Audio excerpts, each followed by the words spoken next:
welcome to the Understanding Project Management Discussions podcast. This is Dave Barrett. My guest today is Christopher Chang. In addition to Christopher's experience in the field of project management, he also provides mentoring and consulting to new startups in the area. In addition, Christopher is an associate faculty member at Conestoga College. Our topic today includes the executing, monitoring, and controlling activities that take place during planning. That is, those activities that ensure that plans are completed effectively. Please welcome Christopher Chang.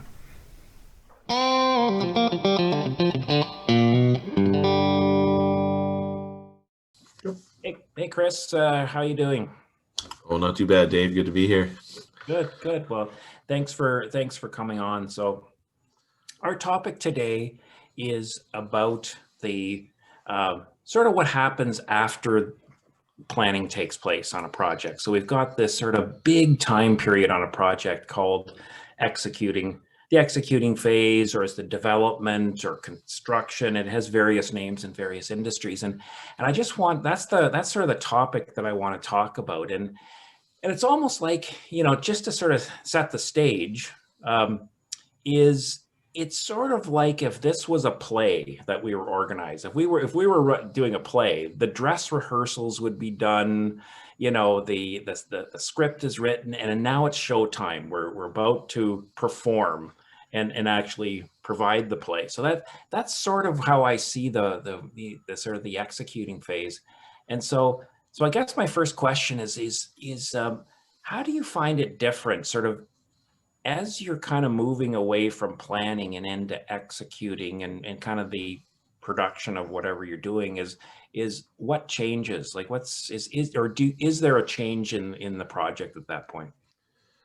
I guess from my end, yeah, it's definitely a demarcation point where you can kind of actually put into practice everything that you've been working on for like the past, X weeks or X months. And I think naturally, kind of as humans, we like or tend towards action, and I think the planning part of it is just kind of held that back. So it's almost like a dam breaking or the start of a play, and I think it's I know that I personally kind of look forward to it, and I think it's really nice to be able to kind of put into action everything that you've been planning for, looking forward to, the risks you've been trying to monitor, everything there, and in all your preparation, actually being able to now execute is really nice. I really see. I mean, it's a demarcation point. It's a great spot to be in for sure. Yeah, no, I agree with that, and just as you're saying that, I agree. If, a lot of people that work on projects, they're doers. They're people that want to, you get into this line of work because you want to create things. And so during planning, during that first couple of phases at initiating and then in planning, you're kind of being almost held back. You're thinking about it, but it's all up here. It's all on paper. You're not actually creating to a large extent. There is some prototyping and you can create some sort of early versions of it, proof of concepts, but really the end product comes in at this point. I remember like when I was just out of school, my sort of first sort of role, and my mentor at that point, my manager, and my mentor was basically kind of holding me back. I wanted to create it. I was wanting to go, and he kept saying, no, show it to me on the whiteboard. And so I'd kind of, do it. It was a systems development role.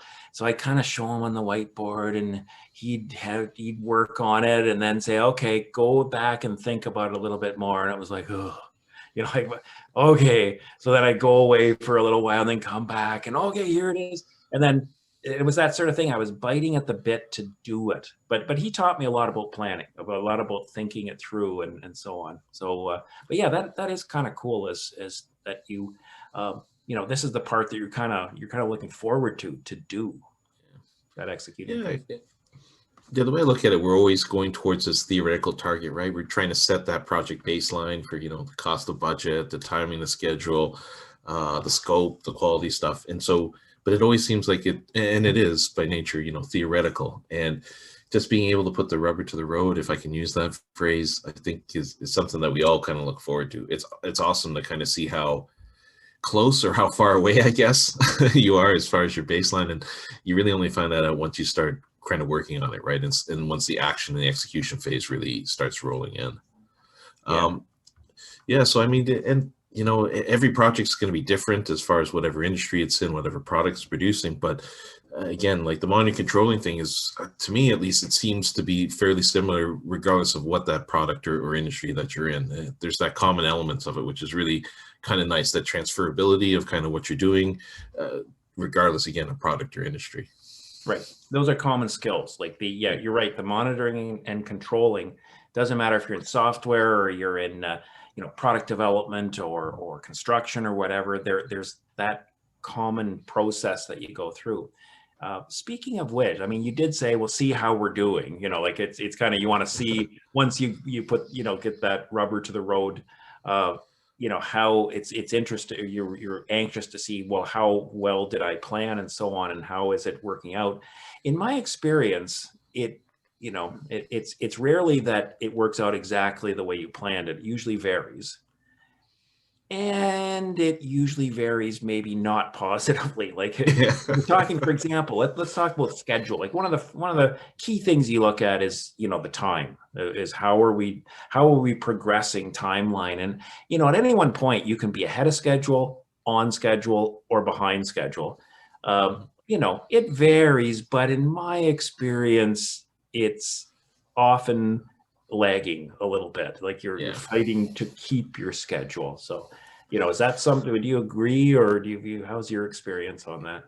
Yeah, if there was ever, I mean, you never have enough time. It just never is. And it just seems like the days go by really, really quickly. Your resources get eaten up quick, even faster. And I guess that's just the nature of the beast. Yeah, I haven't been part of a project where that stress hasn't kind of come in, where at some point you're not questioning, like, why did I ever sign up for this due date? Or why did I ever agree to this? What was I thinking? Yeah. But I mean, and I guess that kind of goes and ties into like the controlling part of it. I've always felt like the controlling part, as much as, as much as we like to monitor, kind of watch and see, and like I mentioned before, kind of see how close we were to the baseline and continue to monitor and see how we were progressing against that. The controlling aspect is pretty cool too. I do enjoy that part, kind of getting into the action. And while you might not be undertaking each of the individual tasks or actions yourself, having that input and being kind of, without being overbearing, kind of exercising that influence on those things and working with people, working and using those softer skills and complementing it with, whatever other elements or tools that you need to. I've always found that that's kind of interesting. It's kind of cool to be able to kind of figure out, how do you push this along so that inevitably when you run out of time, you run into jams, and as time approaches or certain milestones are coming up. I actually find that kind of interesting and exciting. It's how do you squeeze more out of what you got? And it's I find that control aspect's the key thing to it. Yeah, no, I agree. That's to be I think an effective project manager, you want to have that outlook of enjoy that, what you were saying of not necessarily getting in and doing everything. You're not going to take over for your team, but that idea of coming in and helping facilitate, or being that extra voice and maybe a new idea to help break a log jam or something like that, that is key. And I remember reading once about Walt Disney, who, obviously created the Walt Disney Company. And he described himself as his role in the early days of the Disney companies was that he compared himself to like a honeybee, that his job was to go around from team to team and just sort of, like bees will pollinate, flowers and so on. But that was his job, to go around and just be that inspiration, or break a tie in decisions, or whatever it took. But he saw that as his role. So maybe he was, a project manager in disguise. I wouldn't say, he probably wouldn't describe himself as that, just what I've read about it. But that's sort of that honeybee, that sort of moving around and monitoring and controlling. That's what I see as you're kind of describing, or at least how I kind of perceive that sort of role. Yeah, I think so. I mean, like, at least in my experience, and it didn't really matter what industry in, or what the product was in particular, but yeah, it's always, I find, like that balance, to kind of use that analogy, like you said, that you're a honeybee going to different places and putting in your 2 cents worth, or breaking a tie where you need to. I think it goes like in I guess in sync with that, being able to kind of create those control points, or being the control points, and making sure that people are taking that check-in point and giving you kind of that status update so you can kind of see what's going. Because sometimes with tasks and with team members, they want to tell you, what's happening at A when you start, and they want to tell you at the end at B. But really, you're kind of interested to see if they're still on the path along the way. And sometimes, Yeah, yeah, exactly. If it's like a 5-day or a 10-day task, you don't want to just see them at the start and then I'll see you in 10 days. Like a lot can happen in that 10 days. Like after oh 9, yeah, you might be making no progress. And that would be kind of a useful thing to know early. I want to just pick up on your point earlier. You said that you never seem to have enough time or something mm, to that effect. Why did I sign up for this? And that's true. It's we seem to always be running out of time, pushing up against the schedule, et cetera, et cetera. And I have a theory about that over the years of at least a couple of reasons, maybe more, but I just wanted to test it out on you. One is I think that people are by nature optimistic. Like but I mean, there are and when you work with project teams, you'll know that you've got your optimists and your pessimists. The sunny day and the rainy day people. But on average, I think, and especially people in management, project management roles, they tend to be lean a little more optimistic. So we think more in best case than worst case, which tends to lower our estimates. Like, we can do that in 3 days and it takes 4, and because of we're not we're not expecting the thing to go wrong because we assume it won't, even subconsciously. The other thing is there's often, and not always, but often an organizational pressure from our project sponsor managers to lower the estimates. Like if you come up with, it's going to take 6 months to do this, you get the kind of, you really, like, we need it in 4. What do you think? And then, you are trained almost to not bring the extra amount of time. You're trained for bare minimum, and then if sure enough you're struggling. So I just curious as if you found that, or if there's other things. no, I agree with you. I think everybody wants their project done before Christmas or before the start of summer. It's crazy how the calendar, with its arbitrary dates, tends to dictate the end of projects at time. Your budget, your fiscal year end, your budget, when your boss has to submit his budget for his department, all of those can artificially push up deadlines for sure. I'd actually add on a third one to yours, and that's sometimes I find timelines get compressed a little bit because, and maybe this is a criticism, I guess, of certain PM mentalities and such, and that sometimes we don't necessarily ask our team members or get their input on how long a task is going to take. And I used to kid around with some of the guys in the team. I'd be like, you know what, if you don't tell me how much it's going to be and I don't really understand the task, I'm probably just going to give you like 10 minutes to do it. It should be really simple, right? Right. So which is the wrong way to do it, of course, and it's just a joke, but it is, it's one of those things where we don't necessarily ask the right people the right questions, we don't ask them for their input, it shows up somewhere. And inevitably, if we don't ask the people, hey, task A, it's your responsibility, how long does it really take? Like, let's walk it back and break it into steps so I understand when you say a week, what is that week composed of? And being able to kind of ask that question without them feeling too picked upon or feeling like they got to, kind of like how we get pressured into a final deadline for the project. We're not trying to pressure them into a week if it's really 10 days. We really want, the best thing you can do is just give us the truth, the real information, and we can decide what to do with it. But sometimes it's hard to twist their arm to give us that. Yeah, no, that's funny when you mention that, because I've done the same thing.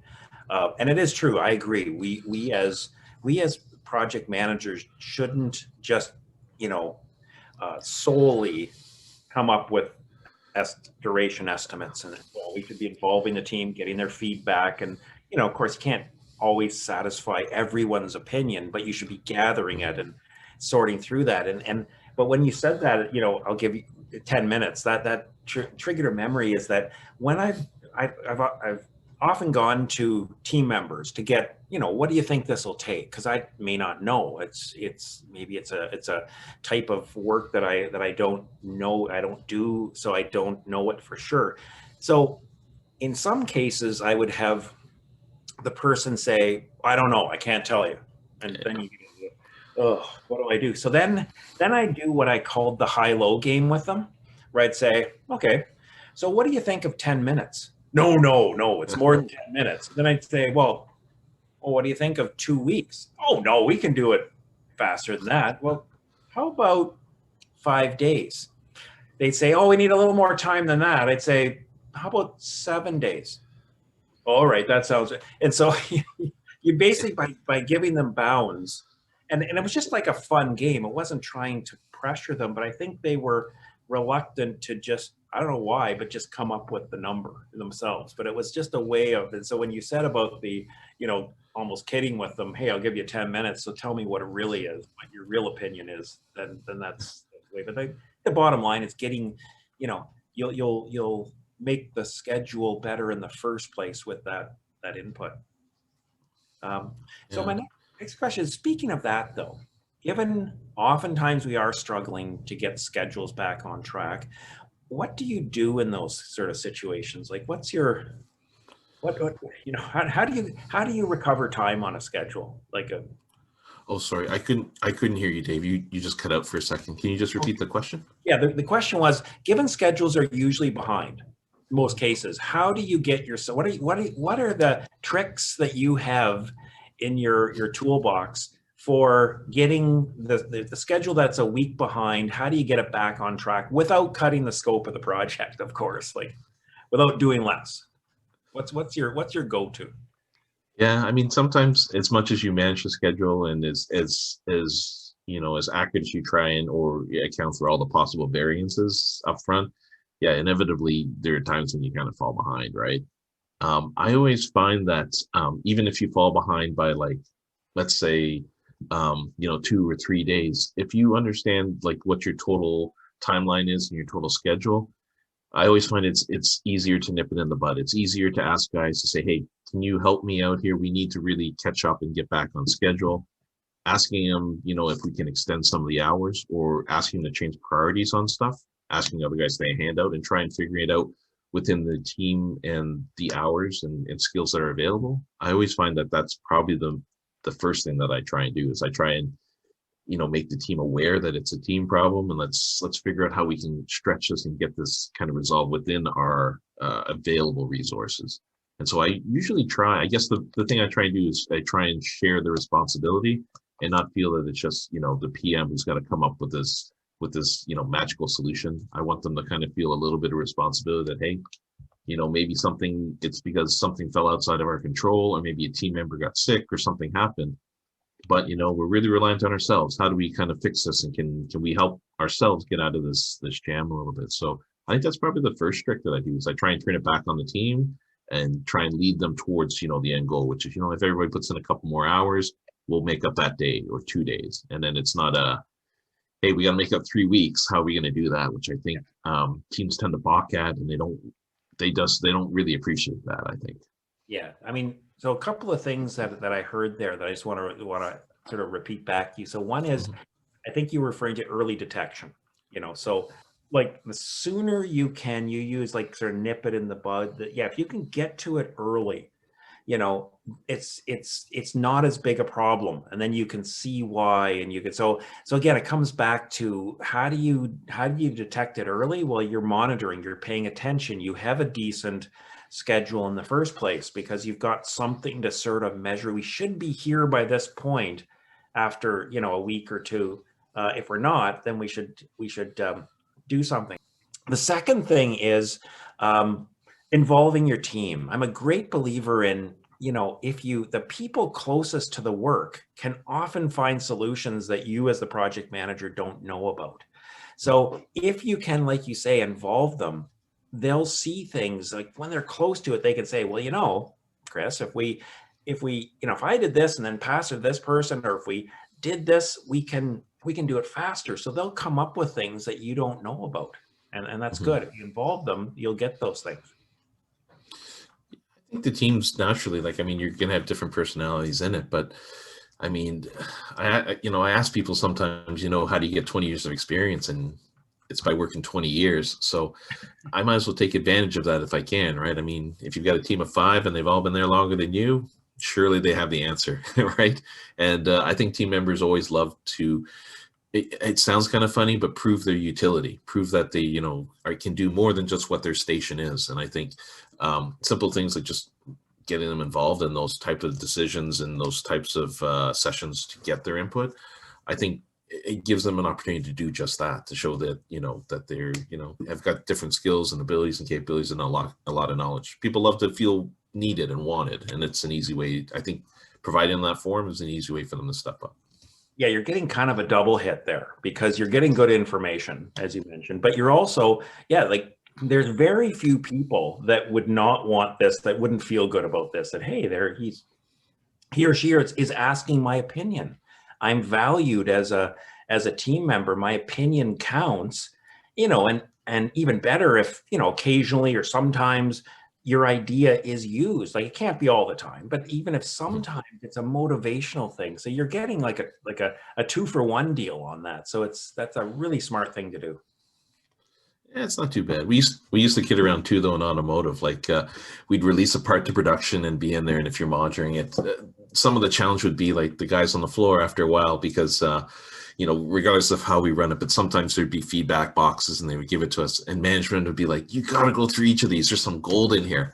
And we used to kid around that sometimes you got to dig through a lot of stuff in order to get to that one little gold nugget in there. So to your point, I mean, you still have to vet through everything, even if, and hopefully you have a high performing team to give you awesome information and insight. Other times, at the end of the day, you still have to sift through it and make sure that it makes sense before you implement it, especially if there's change control implications with it as well. Great. So the other area of monitoring and controlling that I just wanted to touch on a little bit is around scope and quality. Like scope, what you're going to produce is, it's defined, and in most cases it should be produced unless there always is the potential to reduce scope, but so that's sort of the given almost on most projects, but it's almost like the quality becomes the differentiator of how well your project produces it. So my question is how do you like, this is a big question, but how do you check for quality? What's your approach to checking and so on? Well, I guess from my end, when we're talking about quality and that sort of aspect, I think the overreaching or overarching thing is just making sure that the team's doing things right. At the end of the day, if I guess I look at quality control as being something that should be applied not only to, not only to how the project's kind of undergoing, but to how people kind of interact with and mesh with the project. Meaning, they need, if they're going to test and evaluate something, they need to make sure they're testing and evaluating in a way that's repeatable, that's reproducible, that's got a good gauge R&R on it.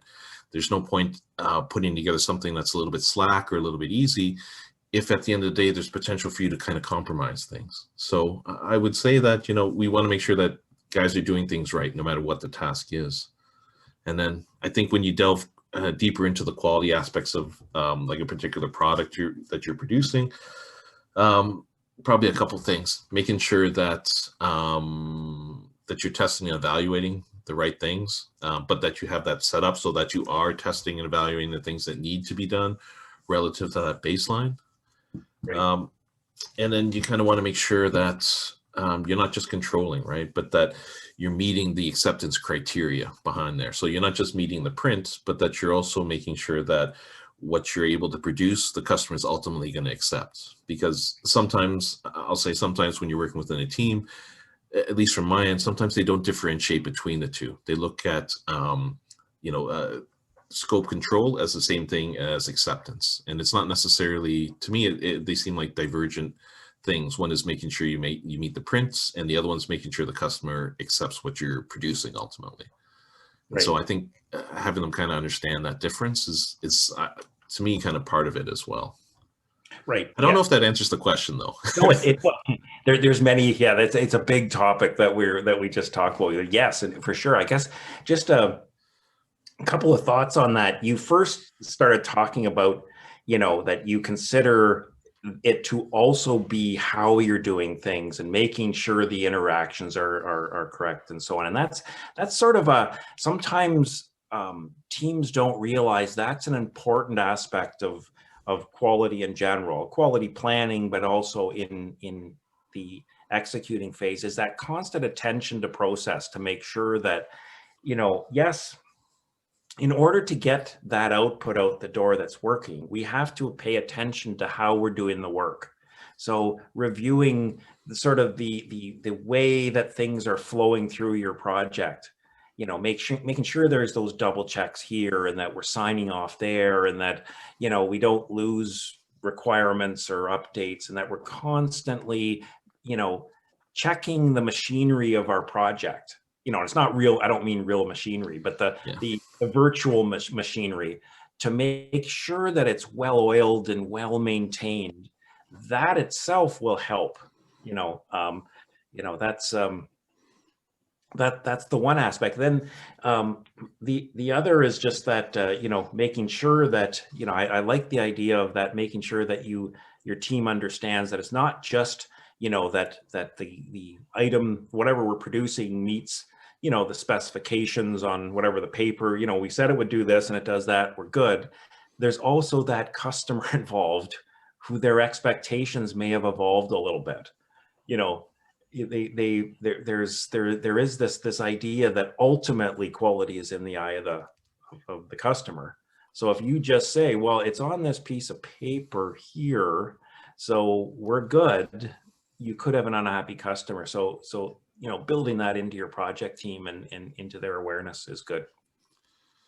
Yeah, and it's, sometimes we think things are written down in super plain English and everybody comprehends what it means, but then other times, there are things that are definitely open to interpretation. Like, is the color purple the right shade of purple? Is there a PMS number you should be hitting, or, is there a finish over top of the purple that you need? And unfortunately, if you don't necessarily, involve the customer, don't necessarily look at quality control as something you've got to, be and keep aware of throughout the process, you end up answering some hard questions at the very end when you're ready to ship, and you say, hey, you know what, this is purple. That's what it says on the print, or that's what it says in specification, but your customer doesn't want it. And then that's a real, then the questions come back to you and like, how did you get in this spot? Right. It comes back to there's sort of a sour feeling and result of the project. And it leads at, sort of the idea, I think what is true is that during this whole executing, monitoring, and controlling sort of process that we're talking about, that is, if there's an expectation, there's always this thing in the back of your mind to say, things could go wrong here. Like, it just, that sort of, a little tiny bit of paranoia, that not full on, but a little bit of paranoia, just to say, there are different ways to interpret purple.